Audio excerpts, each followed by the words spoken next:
Pemirsa, kecelakaan bus di Subang, Jawa Barat yang mengakibatkan belasan orang meninggal dunia menjadi cermin buruk transportasi bus pariwisata.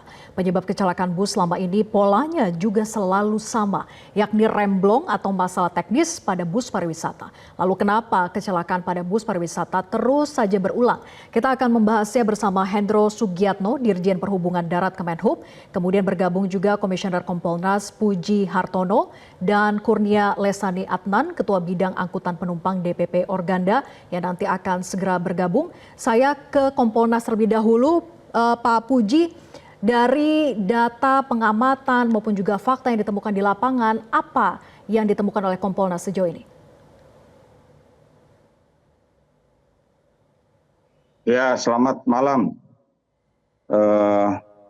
Sementara kalau kita melihat di lapangan, yang kita dapat yaitu di TKP tidak adanya tanda-tanda pengereman.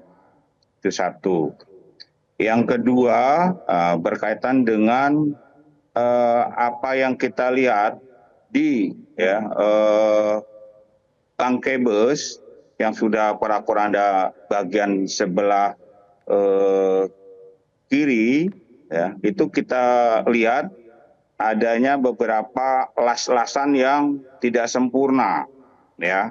Nah, kemudian yang ketiga yang kami juga dapatkan di informasi supir yang mengakui bahwa remnya blong dan sudah ada upaya sebelumnya yaitu untuk diperbaiki. Nah, namun setelah dicek kondisi itu tidak masalah. Sehingga pada saat akan parkir di tempat parkir, kemudian dia jalan, nah itu masih oke. Tapi begitu kurang lebih 10 menit kemudian, nah, itu menimbulkan suatu masalah berkaitan dengan rem. Nah, itu yang kita dapat di lokasi, bahkan juga saya dapat informasi dari supir. Itu informasi yang awal yang kita dapat di lokasi, Pak. Oke, jadi untuk kesimpulan sementara bahwa Kompolnas melihat memang benar terjadi permasalahan di bagian remnya begitu ya? Iya, betul. Kaitan dengan itu sebagai pengemudi juga, ya, pada saat itu sudah melakukan komunikasi, ya, dengan pihak PO. Itu yang saya dapat. Nah, Kompolnas sebagai pengawas eksternalnya Polri tentunya memberikan semacam asistensi agar Polri dalam melakukan penyidikan nantinya itu betul-betul objektif, betul-betul dia menggali secara keseluruhan, secara komprehensif dan lebih fokus, terutama pada saat apabila memang itu ada kaitannya dengan pihak pengusaha PO Bus, nah itu perlu didalami, ya. Nah itu yang kami dari Kompolnas supaya hasil daripada nantinya penyidikan itu memenuhi rasa keadilan. Oke, itu adalah temuan dari Kompolnas. Bagaimana dengan KNKT dan apa yang diterima laporannya oleh Kemenhub, Dirjen Perhubungan Darat begitu ya. Saya kemudian ke Pak Hendro. Pak Hendro, jadi apa laporan yang diterima sejauh ini dari hasil investigasi yang dilakukan oleh KNKT? Terima kasih Mbak Vera. Yang pertama saya turut berduka cita dan prihatin atas kejadian kecelakaan ini dan ini menjadi trigger bagi kami untuk bagaimana kita bersama-sama membenahi transportasi di Indonesia. Jadi saya memberikan gambaran bahwa betul apa yang disampaikan tadi Pak Puji dari Kompolnas bahwa itu karena masalah rem. Kenapa itu terjadi? Karena hasil data yang kami terima yang bahwa bus ini tidak melakukan uji kir itu sejak bulan Desember. Jadi uji kir sudah mati bulan Desember sampai bulan Maret.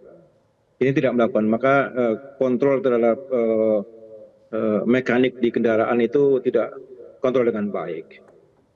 Bahwa kendaraan ini itu juga ada perubahan rancang bangun. Perubahan rancang bangun ini di bulan Januari dan selesai bulan Maret itu rancang bangun. Dari dua kasus ini ada pasal yang disangkakan, ya, pasal 76 ayat 1 Undang-Undang Lalu Lintas Angkutan Jalan itu apabila tidak melakukan KIR itu satu adalah peringatan tertulis sampai dengan pencabutan izin operasional. Kalau pelanggaran di rancang bangun itu pidana 1 tahun dan denda atau denda 24 juta. Nah, ini akan saya terapkan untuk yang pasal 277 Undang-Undang Lalu Lintas Angkutan Jalan yang pidana 1 tahun. Saya akan mencari siapa aktor terhadap perubahan rancang bangun ini, nanti akan kami laporkan kepada Polres di mana lokusnya berada. Ini harus ada tindakan hukum karena ada pasal yang mengatur itu. Maka Pak Hendro, tapi dapat menyebabkan kecelakaan ini. Ya.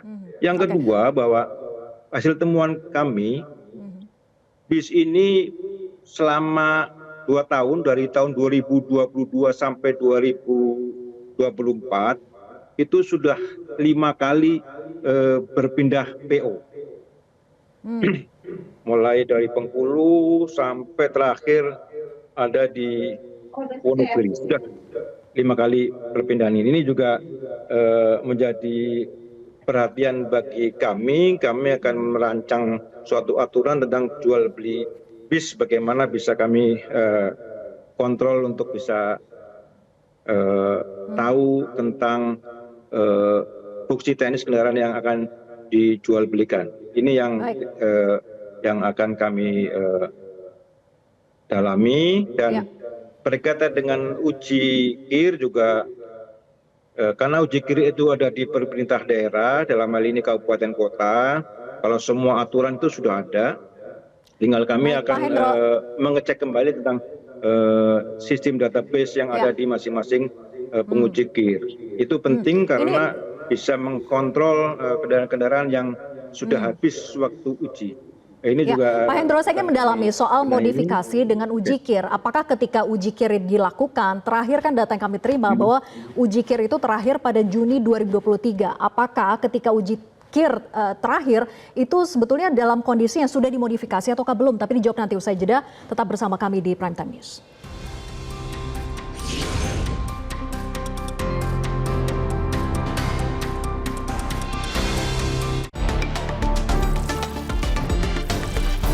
Jelajahi cara baru mendapatkan informasi. Download Metro TV Extend sekarang.